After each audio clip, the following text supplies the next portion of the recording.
주일 예배 가운데 함께 하신 모든 분들에게 하나님의 놀라운 은혜와 위로 그리고 끝없는 사랑이 충만히 임하시기를 예수님의 이름으로 간절히 축복합니다. 여러분 17세기 영국에 존 버년이라는 설교자가 있었습니다. 복음을 향한 열정이 온몸으로 가득 찼던 사람이었죠. 그런데 그는 오직 말씀을 전했다는 한 이유로만 체포되어 무려 12년 동안 차가운 감옥에 갇히게 되었던 거예요. 여러분 생각해 보세요. 설교자에게서 강단을 빼앗고 사랑하는 아내와 눈먼 어린 딸을 생이별하게 만든 그 감옥이 얼마나 그에게 있어서 캄캄하고 절망적인 곳이겠습니까? 세상 사람들도 다 이렇게 생각했을 겁니다. 이제 그의 사역은 완전히 끝났다. 저 사람의 인생은 그것으로 마침표를 찍을 것이다 라고 말해요. 그런데 여러분, 사람들은 그의 인생이 그에게서 마침표를 찍는다라고 생각하지만 하나님은 거기서 끝내지 않으셨습니다. 존 버년은 절망의 감방 안에서도 펜을 들었습니다. 갇혀있는 몸 대신 그를 통해 하나님을 전하기 시작한 것이었습니다. 그렇게 가장 어두운 감방 바닥에서 탄생한 책이 바로 성경 다음에 세상에서 가장 많이 읽힌 기독교 고전 철로 역전입니다. 만약 존 버년이 감옥에 갇히지 않았다면 어떻게 되었을까요? 아마 한 마을의 평범한 목회자로 인생을 살다가 하나님 앞에 갔을지도 모릅니다. 물론 여러분, 이렇게 사는 것도 무한한 영광이죠. 그리고 또한 우리는 어떻게 존 버년이라는 사람을 하나님께서 사용하셨을지 확신을 가지고 이야기할 수 없습니다. 그러나 여러분, 분명히 알 수 있는 게 있어요. 그게 뭐냐면요, 하나님은 감옥이라는 최악의 핍박을 통해 그를 수백 년 동안 전 세계 수천만 명의 영혼을 깨우는 최고의 설교자로 쓰셨다라는 사실을 말입니다. 오늘 우리가 함께 읽었던 본문 말씀도 이와 똑같은 하나님의 놀라운 반전이 일어납니다. 핍박과 박해라는 고난 앞에서 교회가 큰 위기를 맞이하지만 결국 하나님께서는요, 그 모든 일들을 통해서 위대한 역사를 이루어 가십니다. 본문 1절의 말씀을 보도록 하겠습니다. 사울은 그가 죽임을 당함을 마땅히 여기더라. 그날에 예루살렘에 있는 교회에 큰 박해가 있어 사도 외에는 다 유대와 사마리아 모든 땅으로 흩어지니라. 여러분, 스데반의 집사의 순교는 한 개인의 고난과 박해로 끝나지 않아요. 뭘로 이어졌죠? 예루살렘 교회의 전체를 향한 큰 박해로 이어집니다. 여러분, 이 박해가 얼마나 대단하던지 성도들이 뿔뿔이 흩어지면서 마치 예루살렘 교회가 무너질 것만 같은 위기를 겪어요. 인간적인 눈으로 보면요, 너무나도 큰 위기가 왔음은 틀림없었어요. 모든 것이 끝날 것처럼 보이는 상황이었습니다. 그런데 여러분, 참 희한한 게 뭐냐면 1절의 말씀 가운데 우리가 꼭 주목해야 할 단어가 있어요. 그 단어가 뭐냐면요, 흩어지느니라 라는 단어예요. 여러분, 이 흩어진다라는 단어는 헬라어로 디아스페이로라는 단어를 사용합니다. 이 단어의 뜻이 뭐냐면요, 바로 씨를 뿌리다 라는 뜻을 가지고 있어요. 자, 보세요. 흩어지다라는 단어는 도망가다라고 성경은 이야기하지 않아요. 뭐를 얘기하죠? 씨를 뿌리다라는 단어로 이해하게 합니다. 결국 핍박과 폭풍이 오히려 복음의 씨앗을 유대와 사마리아와 전역으로 날려보내는 결과를 낳게 되었다라는 거예요. 한마디로 하나님께서 이 사건을 통해서 사도행전 1장 8절의 말씀을 그대로 이루신 거예요. 뭐를 사용하셔서요? 핍박과 고난이라는 것을 사용하셔서 말이에요. 자, 사도행전 1장 8절 한번 같이 읽어보도록 하겠습니다. 시작. 오직 성령이 너희에게 임하시면 너희가 권능을 받고 예루살렘과 온 유대와 사마리아와 땅 끝까지 이르러 내 증인이 되리라 하시니라. 여러분, 예수님이 승천하시기 전에 제자들에게 약속하셨습니다. 뭐라고 약속하셨죠? 오직 성령이 너희에게 임하면 너희가 예루살렘과 유대와 사마리아와 땅 끝까지 이르러 내 증인이 되리라. 이게 예수님의 약속이었어요. 여러분, 예수님은 헛된 말씀을 하신 것이 아니라 이 약속대로 차근차근 이루어 주셨습니다. 첫 번째 뭐를 이루어 주셨죠? 성령 세례, 다시 말로 성령 충만의 역사를 먼저 이루어 주셨습니다. 왜냐하면 성령 충만 받아야지 증인된 삶을 살아갈 수 있으니까 그거 이루어 주셨어요. 그리고 성령 충만 받고 사도들과 제자들이 어떻게 했죠? 어디에서 먼저 복음을 전합니까? 예루살렘에서 복음을 전해요. 이 말씀을 따라 예루살렘으로 복음을 전했습니다. 그러면 그 다음은 어디로 전해야 됩니까? 유대, 그리고 그 다음에 어디예요? 사마리아, 그리고 어디예요? 땅 끝까지. 이렇게 해야 되는 거예요. 근데 여러분, 이들의 삶 가운데 말씀은 안 지킨 거는 아니었어요. 말씀은 지키기는 합니다. 10%. 자, 보세요. 그들이 성령의 충만을 받고 예루살렘 안에서 정말 열심히 목숨을 걸고 복음을 전했어요. 그 결과 어떻게 하죠? 한 번에 3,000명이 주님께로 돌아오는 역사가 일어납니다. 위대한 역사를 경험한 거예요. 그리고 수많은 열매도 그들이 직접 본 거예요. 그런데 문제가 뭐냐면요, 그 모든 일들이 어디에서만 일어났죠? 예루살렘 안에만 일어난 거예요. 예수님은 예루살렘 안에서만 복음을 전하라고 말씀하시지 않았던 거예요. 온 유대와 사마리아와 땅 끝까지 나아가라고 분명하게 말씀하셨어요. 그러면 여러분, 제자들은 어떻게 해야 합니까? 예루살렘에서 이러한 역사를 일으켜요. 그러면 다음 유대로 나아가야죠. 그리고 사마리아로 나아가야 합니다. 그리고 땅 끝까지 복음 들고 나아가야 합니다. 왜냐하면 이게 주님이 그들에게 약속하신 말씀이기 때문에. 그런데 여러분, 이들이요, 안 가요. 안 가요. 왜냐하면 베드로와 똑같아요. 여기가 좁사오니. 그게 이거예요. 그냥 여기에 부흥이 일어나고 위대한 역사가 일어나니까 저 왜 힘든데 유대와 사마리아와 땅 끝까지 뭐하러 나가? 집 나가면 뭐라고요? 개고생이다. 고생이라는 거예요. 그러니까 안 나가는 거예요. 여러분, 사람은 이래요. 항상 안주하려고 합니다. 안 나가는 거예요. 근데 여러분, 하나님은 신실하시고 예수님의 말씀은 능히 이루어지는 말씀이잖아요. 그러니까 예수님은 어떻게든지 이 말씀을 성취하게 하시고자 역사하셔요. 어떻게요? 핍박과 고난과 박해라는 도구를 사용하여서 예루살렘 교회 안의 성도들을 흩어버리시는 거예요. 씨를 들고 뿌리게 많은 곳으로 나가게 하시는 거예요. 제가 여러분 일부에도 말씀드렸는데, 여러분, 하나님은 신실하십니다. 믿으셔요? 저는 믿어요.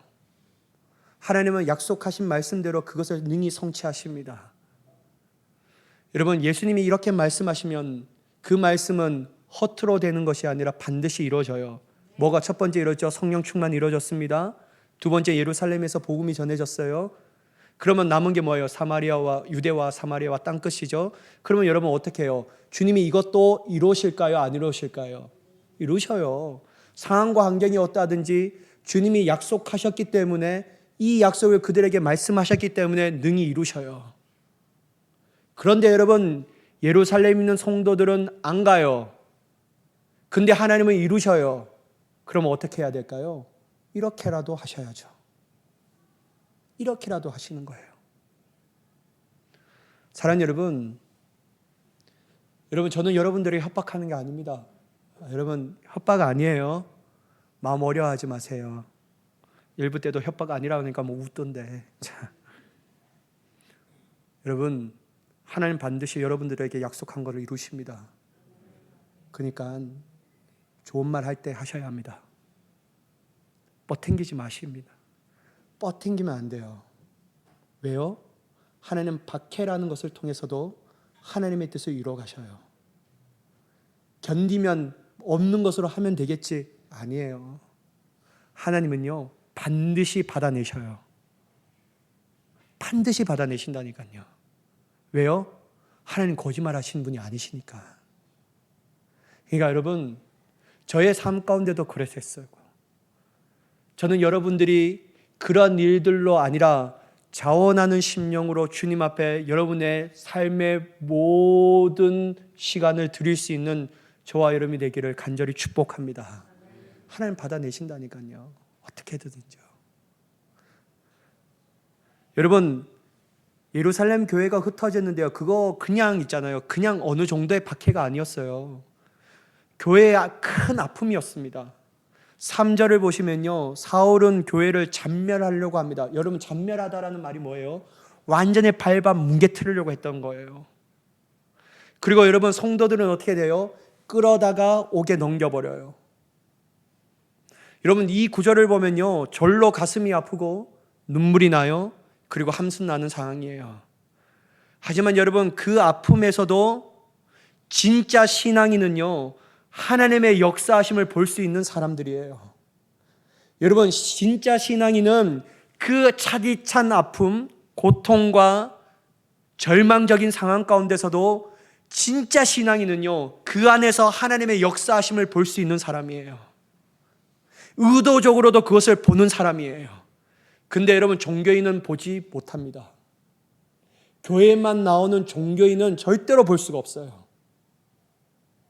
하나님의 역사가 보이지 않아요. 그냥 자기에게 찾아온 고통과 아픔과 슬픔과 절망과 그 차디찬 내 마음을 자르게 하는 그 고통만이 보게 되는 것뿐이에요. 그러니까요, 신앙이 자라나지 않습니다. 그러니까요, 주님과 멀어져요. 근데 여러분, 조금만 보면요, 하나님은 흩어지는 상황 가운데서도 하나님의 역사를 이루어가고 계셔요. 인간적인 절망과 한숨만 나온 상황 가운데서도 하나님은 능히 하나님의 일들을 이루어 가시는 거예요. 여러분, 이게 제 말이 아니에요. 본문 4절과 5절의 말씀 한번 보실까요? 본문 4절 5절 말씀입니다. 그 흩어진 사람들이 두루 다니며 복음의 말씀을 전할세 빌립이 사마리아 성에 내려가 그리스도를 백성에게 전파하니. 여러분 보세요. 흩어진 백성들이요, 만약에 큰 박해와 고난이 그들에게 가장 큰 것이었으면요, 박해와 고난을 피하여 어디로 가야 합니까? 숨는 데로 가야죠. 보이지 않는 데로요. 안전한 데로 가야 되는 게 아닙니까? 그 박해가 끝날 때까지 기다리는 게 그들의 사명이 아니겠습니까? 만약에 여러분, 그들에게 찾아온 박해가 고난이 컸다라면 그렇게 하는 것이 자연스러운 거예요. 근데 여러분, 흩어지는 그 초대교회 성도들이, 예루살렘 교회들이 흩어짐을 통해서 뭐 하고 있어요? 복음을 전해요. 왜요? 그들은 알았어요. 하나님이 능히 이 약속을 이루시기 위하여 이러한 일들을 행하시는구나. 이걸 한 거예요. 그러니까 숨을 수가 없는 거예요. 도망갈 수가 없는 거예요. 뭐 하는 겁니까? 주님의 복음된 증인으로 복음의 씨앗을 뿌리는 겁니다. 아, 우리가 계속 예루살렘을 떠나지 않으니 하나님께서 이렇게 하셨구나, 안 거예요. 이제 우리가 나가야 할 때가 이때구나, 안 거예요. 그래서 여러분, 그들은 예루살렘을 떠나 말씀대로 복음을 전하기 시작합니다. 그 중에 한 사람이 누구였다고요? 빌립이었어요. 빌립도 박해를 피해 흩어진 사람 중에 한 명이었어요. 그는 사마리아 성으로 내려가 그리스도를 백성에게 전하였습니다. 그때 여러분, 어떠한 역사가 일어나요? 6절에서 8절까지 말씀을 한번 같이 읽어볼까요? 이 중요한 말씀이니까 한번 같이 읽어보겠습니다. 시작. 무리가 빌립의 말도 듣고 행하는 표적도 보고 한 마음으로 그가 하는 말을 따르더라. 많은 사람에게 붙었던 더러운 귀신들이 크게 소리 지르며 나가고 또 많은 중풍병자와 못 걷는 사람이 나으니 그 성에 큰 기쁨이 있더라. 할렐루야. 보세요 여러분, 박해와 고난을 무서워하고 도망가면 이러한 역사가 일어나겠습니까?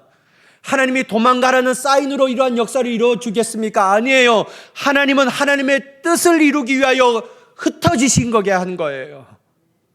너희가 내 말에 순종해라. 내가 너에게 역사할 것이다. 이 마음이 그들의 마음 가운데 믿음이 되니까요. 도망가고 숨는 인생이 되는 것이 아니라 나아가 복음을 전하는 인생으로 바뀌어집니다. 예루살렘이 안에 있는 것이 아니라 주님의 말씀대로 유대와 사마리아와 땅끝까지 나아가야 되는구나. 이것이 주님이 우리에게 이루실 약속이구나 생각하니까요. 숨는 것이 아니라 복음을 전해요. 여러분, 복음을 전하니까 어떻게 돼요? 복음의 열매가 나타나기 시작하는 거예요. 여러분, 그때 박해가 끝났어요? 고난이 마쳤어요? 아니에요. 고난과 박해는 여전히 진행 중이에요. 그러나 고난과 박해 가운데서도 하나님은 일하셔서 하나님의 열매를 맺게 하시는 거예요. 이게 하나님이에요. 그러니까 여러분, 엄청난 하나님이셔요. 그리고 여러분, 저는 어떤 게 가장 마음에 드냐면요, 이 8절에 보세요. 이 빌립이요, 도망갔던 빌립이었어요. 그러나 여러분, 복음의 씨앗을 쫙쫙 뿌리니까 복음의 열매를 맺게 해요. 그 도망가서 복음을 전했던, 한마디로 인생을 보면요, 불쌍했던 그 빌립이었지만, 빌립이 전했던 그 복음이 그 성 안에 역사가 이루어지니까 하나님이 어떻게 합니까? 큰 기쁨을 주시잖아요. 여러분, 하나님의 역사를 좀 보세요. 하나님의 역사를 봐야 합니다. 여러분, 고난은 고난으로 끝나게 하는 것이 아니라 하나님께서 우리에게 분명한 음성을 듣게 하기 위하여 주시는 확성기다라고 누가 얘기하냐면요, C.S. 루이스가 얘기했습니다. 여러분, 하나님의 뜻이 이루어지는 거예요. 또한 여러분, 12절 말씀 한번 보실까요? 한번 같이 읽겠습니다. 시작. 빌립이 하나님 나라와 및 예수 그리스도의 이름에 관하여 전도함을 그들이 믿고 남녀가 다 세례를 받으니. 여러분, 복음의 열매가 계속해서 맺혀져요. 여러분 보세요. 최악처럼 보였던 그 자리가 하나님의 손 안에서 최고의 은혜의 자리로 바뀌어진 거예요. 고난의 자리가 복된 자리로 바뀐 거예요. 사람들이 다 피하고 싶던 최악의 자리가 모두 다 사모하게 될 수밖에 없는 그 최고의 자리로 하나님이 바꿔주신 거예요. 그러니까 여러분, 최악은요, 우리에게 최악은 더 이상 아닙니다. 주님이 일하시는 최고의 자리입니다. 그럼 이게 우리의 믿음의 고백이 되어야 합니다. 여러분, 하나님의 반전은요, 성경 곳곳에서 우리가 쉽게 만나볼 수 있어요. 여러분, 나오미를 한번 생각해 보세요. 그녀는 고향의 흉년을 피해 어디의 땅으로 이주하죠? 여기 어디 땅으로 갑니까? 처음에 어디 있었어요? 베들레헴에 있다가 어디로 갑니까? 성경 읽어야 합니다. 어디로 가요? 모압 땅으로 가요. 여러분, 모압이란 땅은 유대 땅이에요? 이스라엘 땅이에요? 아니면 이방인의 땅이에요? 이방인의 땅으로 가요. 흉년을 피하여 모압 땅으로 이주했어요. 그래서요, 잘 사는 것처럼 느껴졌어요. 근데 여러분, 첫 번째 어려움을 뭐로 겪죠? 자기의 사랑하는 남편을 잃어버려요. 여러분, 이거 얼마나 큰 어려움입니까? 남편을 잃어버렸다는 게. 근데 여러분, 그나마 위안이 되는 것은 여전히 남편은 없지만 그에겐 누가 있었어요? 두 아들이 있었어요. 근데 여러분, 이 두 아들이 결혼해서 이제 좀 잘 사는 것처럼 느껴집니다. 그런데 여러분, 이 기쁨도 잠시, 두 아들이 10년 후에 다 잃어버립니다. 여러분, 모두 잃는 끔찍한 비극을 나오미가 겪게 돼요. 여러분, 여자 혼자, 물론 여러분 룻이라는 이 며느리가 있었지만, 이방인 며느리가, 이 여자 둘이 혼자 살아가는 게 쉽겠어요, 어렵겠어요? 어려워요, 여러분. 이거 정말로 이 생존 경쟁입니다. 이거는. 여러분, 모든 것을 잃고 빈손으로 고향 베들레헴으로 나오미가 돌아와요. 그때 나오미가요, 마을 사람들이 이렇게 얘기해요. 룻기 1장 20절의 말씀인데 한번 보실까요? 나오미가 그들에게 이르되 나를 나오미라 부르지 말고 나를 마라라 부르라. 이는 전능자가 나를 심히 괴롭게 하셨음이라. 여러분, 나오미라는 이름의 뜻이 뭐냐면요, 기쁨이에요. 근데 이제 그 이름을 부르지 말고 마라라 부르라고 얘기한 거예요. 마라의 뜻은 뭐냐면 괴로움이에요. 너희가 나를 볼 때 나옴이라고 부르지 말고 마라라 불러 라는 거예요. 여러분, 이 얼마나 가슴 아프고 절망적인 고백입니까? 근데 여러분, 하나님의 역사는 멈춰져요, 안 멈춰져요? 안 멈춰져요. 그녀와 이방인의 이 며느리 룻을 끝까지 붙잡아 주시고 돌봐주셨습니다. 그리고 누구를 만나게 하죠? 누구를 만나게 해요, 여러분? 기업 물을 자인 누구를 만나게 합니까? 보아스를 만나게 해요. 여러분, 보아스와 룻이 만나서 아기를 낳아요. 근데 이 아기가 누구예요? 오벳이었어요. 오벳은 누구입니까? 다윗 왕의 할아버지였던 거예요. 나오미가 그 다윗의 왕의 할아버지인 오벳을 안게 된 거예요. 근데 여러분 한번 보세요. 그에게 남편도 잃고 자녀 2명도 잃었어요. 모든 것을 잃었어요. 인생의 최악을 경험합니다.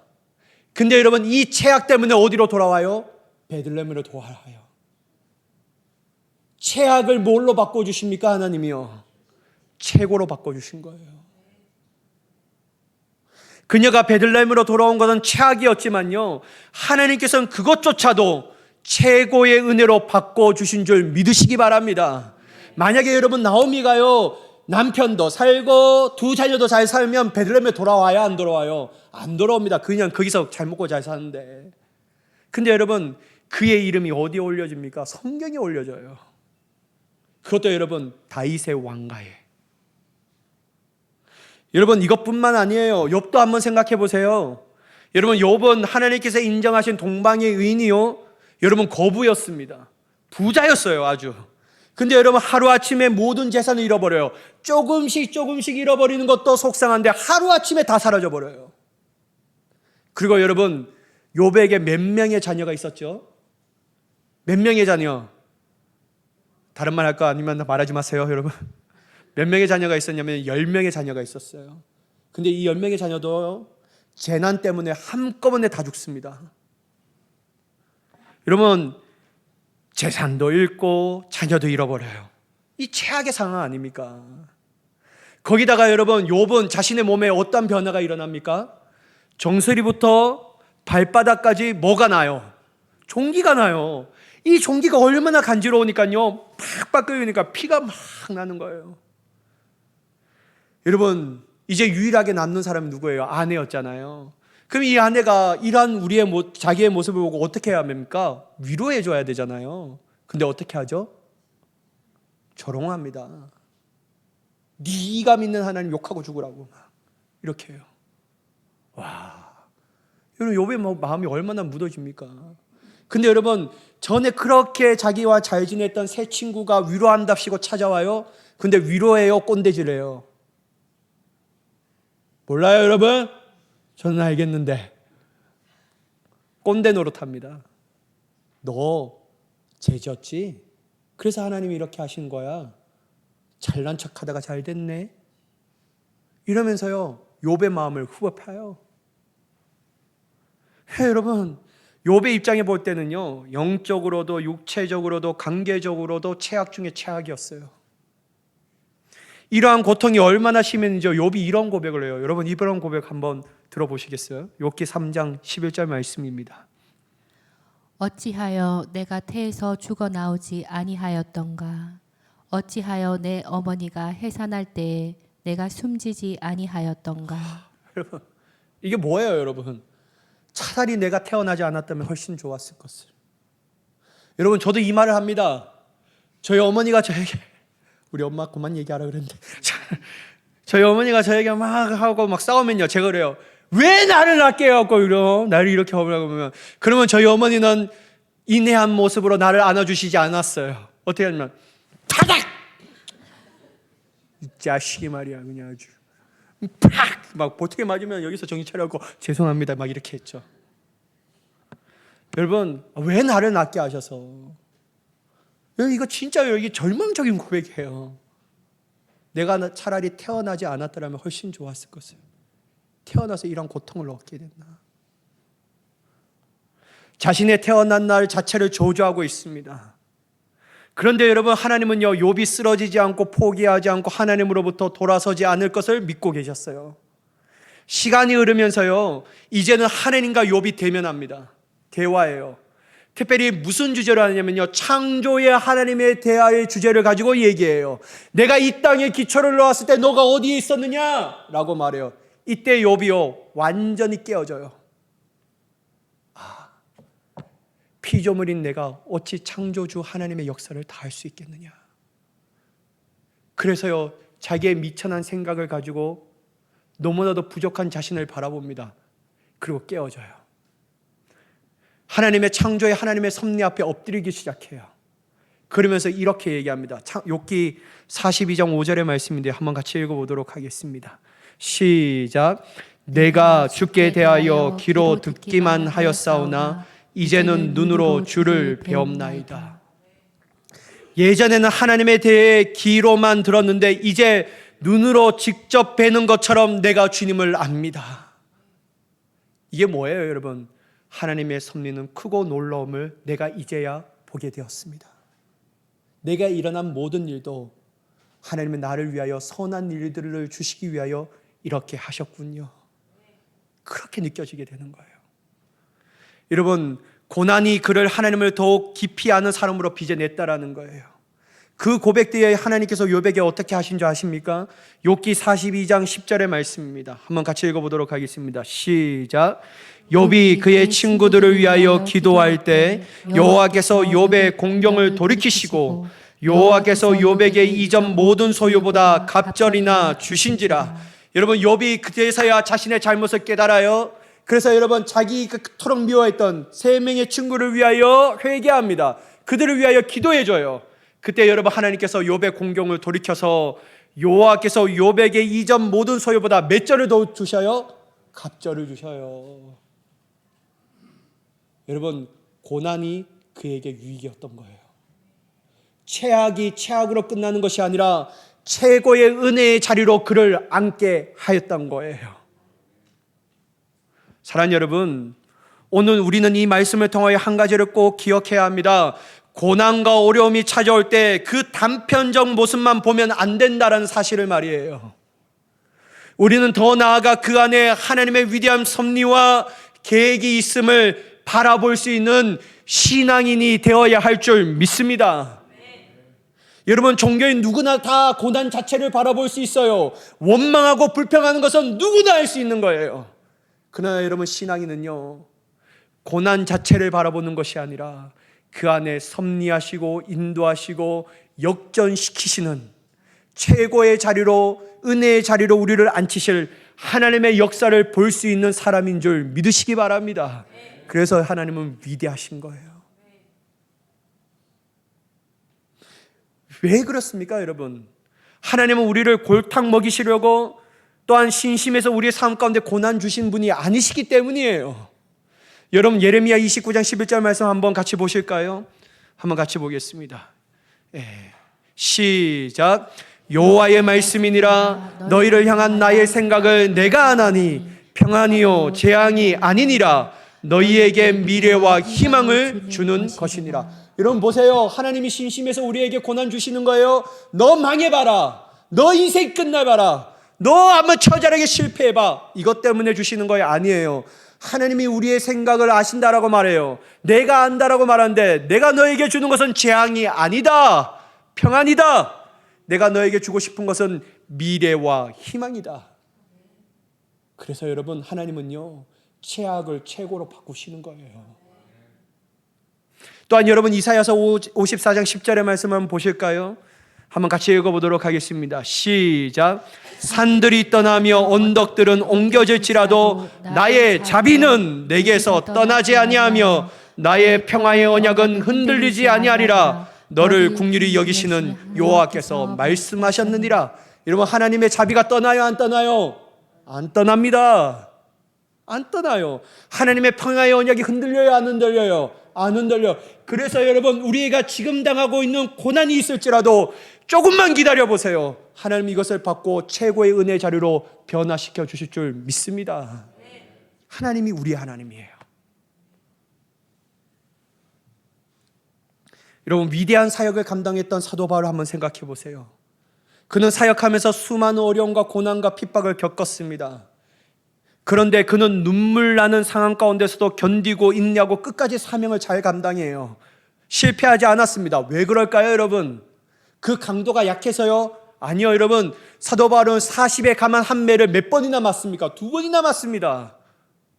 여러분, 죽을 뻔한 고비와 염려, 여러분 사람들에게 돌을 맞아 죽을 뻔했고요. 여러분, 그를 죽이기 위해서 먹지 않고 작정했던 사람이 엄청나게 많았던 거예요. 그런데 여러분, 사도 바울은 끝까지 사명 감당해요. 왜 그럴까요, 여러분? 그는 최악의 상황 가운데서도 최선으로 바꾸시는 하나님을 믿고 또 직접 경험했기 때문이에요. 여러분, 고린도후서 4장 17절 말씀 한번 보실까요? 같이 한번 읽어보도록 하겠습니다. 시작. 우리가 잠시 받는 환난에 경한 것이 지극히 크고 영원한 영광에 중한 것을 우리에게 이루게 함이니. 여러분 17절 그냥 띄워봐 주세요. 보세요, 여러분. 환난은 뭐예요? 잠시예요. 영원할 수가 없는 거예요, 여러분.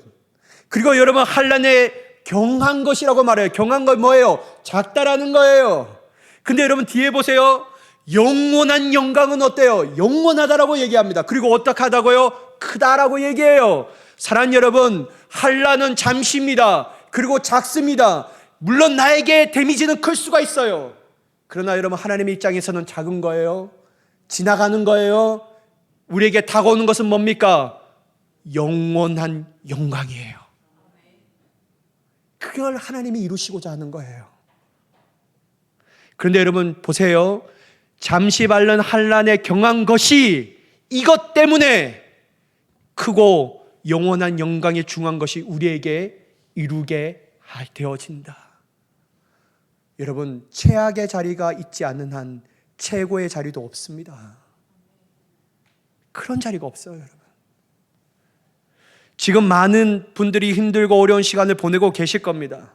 여러분, 사회적으로도 경제적으로도 좋지 않는 분위기 속에서 개인적인 어려움까지 겹쳐 한숨이 나온 분들도 계실 겁니다. 조금 넓게 보면요, 한국교회 미래도 인간적으로는 밝지 않아 보여요. 이런 목회자의 수가 날마다 줄어갑니다. 농촌, 어촌, 섬, 이제는 목회자를 찾아볼 수가 없어요. 신학대학교 지원하는 숫자도 턱없이 모자릅니다. 여러분, 제가 자주 말씀드렸지만 제가 대학교 신학교 지원할 때요, 그 학번 중에 몇 명이 합격한 사람인지 아세요? 120명이 여러분 신학대학교를 지원했습니다. 합격한 사람입니다. 지금 몇 명인지 아세요? 40명도 안 돼요. 40명도 안 돼요. 여러분, 유럽의 이야기가 먼 나라의 이야기인 것 같죠? 유럽은요, 목회자가 없으니까 목회자 한 사람이요, 여러 교회, 세계 교회를 담임하고 있습니다. 근데 여러분, 이 한국 땅이 이게 안 올 것 같죠? 아닙니다, 여러분. 조금만 기다려보세요. 10년 뒤에는요, 여러분, 한 목회자가요, 5교회를 담당해야 할 일들이 옵니다. 여러분, 담임 목회자, 여러분, 한 명이 온전히 우리 교회에 심우한 거, 그거 큰 복이에요. 나중에 되면요. 여러분, 한국교회 미래학자들이요, 어렵다라고 말해요. 인간적 관점에 보면 분명히 최악의 상황처럼 보입니다. 그러나 여러분, 조금만 바꿔보세요. 하나님의 관점으로 보면요, 이 최악의 시간은 도리어 하나님께서 최고의 역사를 이루실 은혜의 기회인 줄도 모릅니다. 결국 우리는 이 힘든 시간을 피해갈 수 없어요, 여러분. 어디에 도망갈 수 있습니까? 계속 따라올 건데요. 여러분, 피해갈 수 없다면 통과해야 합니다. 그렇다면 여러분, 어떻게 우리는 이 최악의 상황 가운데 버티고 견디고 이겨내며 끝내 최고로 바꾸실 하나님의 능력의 역사를 경험할 수 있을까요? 뭘까요, 여러분? 제가 하나의 답을 가르쳐드릴게요. 여러분, 시시할 겁니다. 이 답 가르쳐줘도. 뭔지 아세요? 결국 그렇게 역사하실 하나님의 약속의 말씀을 붙잡는 것밖에 없어요. 지금 인생의 최악의 시간을 보내고 계신 분이 있다면, 혹은 최악은 아니더라도 걱정과 염려로 한숨 짓고 계신 분이 있다면 이 말씀을 꼭 마음에 새겨지기를 간절히 축복합니다. 여러분, 로마서 8장 18절 한번 같이 읽어볼까요? 같이 읽겠습니다. 시작. 생각하건대 현재의 고난은 장차 우리에게 나타날 영광과 좋게 비교할 수 없도다. 여러분, 사도 바울이 이 약속 때문에 이겨낸 거예요.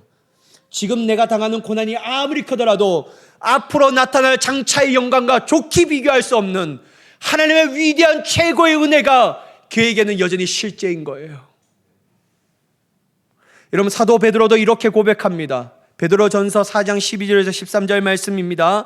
한번 같이 읽어보도록 하겠습니다. 시작.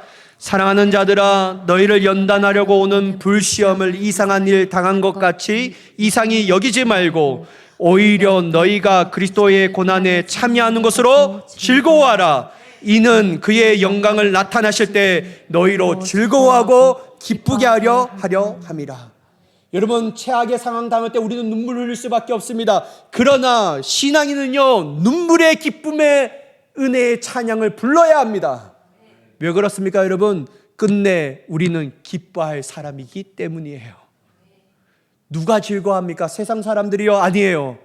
우리가 즐거워하는 사람이 되는 거예요. 왜요? 최악은 언제든지 하나님이 역사하시면 최고로 바뀌어진다. 그게 우리의 신앙의 고백이 되어지기 때문이죠. 사랑하는 여러분, 최악처럼 보이는 바로 그 자리가 하나님께서 가장 위대한 일을 시작하시는 자리일 수 있습니다. 존 버년의 감옥이, 빌립의 흩어짐이, 나오미의 빈손이, 욥의 잿더미가 모두 그러했던 것처럼 말입니다.